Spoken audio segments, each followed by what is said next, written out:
Oh, ridiculous. Absolutely ridiculous.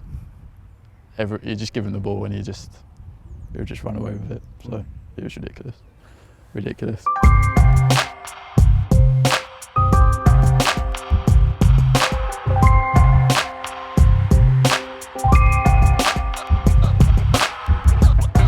Joshua, how are we? I'll come and see you guys in a bit. Yeah, so when he was younger, he was just like any other kid, really, any normal kid. He was good, don't get me wrong, but if you'd have said to me back then, you'd be playing in the Euros at 17, I would have kind of looked at you a little bit strange. He wanted to be a number 10, and we said, we think you can be a 22. And he was like, what do you mean a 22?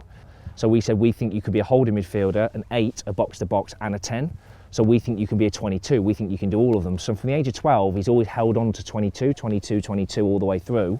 I remember he came in and he was still at school, and one of the senior pros was like, he needs to be training with us every day, not really realising how young he was. So it was crazy. He had an annoying but a really infectious impatience. Like when he was 13, he wanted to play in the 16s. When he was 15, he wanted to play in the 18s. When he was in the 18s, he wanted to play in the 23s. So he's training with the first team, and they brought him off. I think it was after about 60 minutes, and he was fuming. Like he was like raging. I did think he was going to beat me up. Like he was like livid. I remember actually sitting down with him, going, like, Jude, you've only just left school. Like, relax. And I remember him actually like nibbling back at me, going, don't tell me to relax. Like, judge me by my performances. He's first team regular at 16, so it's he's already, was he 18 now, and he's already played 100 something games, I think. So it's not bad for 18, is it? Neeks, I need to see you in a bit.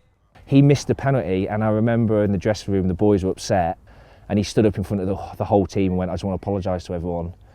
Top players don't miss penalties in big moments. I think for a 14-year-old boy, I think he would have been at the time, to stand up in bear in mind these boys were older than him as well, and to have the emotional intelligence in a moment where people are really upset and to apologise to his teammates, I think was a real pivotal moment in terms of, again, I go back to my point, okay, this boy's a little bit different to the rest. My opinion, he will be England's midfielder for the next 10, 15 years. If you need him to do defensive stuff, he can do it. If you need him to bring some energy in the team, he can do it. And if you need him to go and score and create, he can do it. So what he does provide you with is tactical flexibility. I would play him, but obviously I'm making that decision through a huge amount of bias.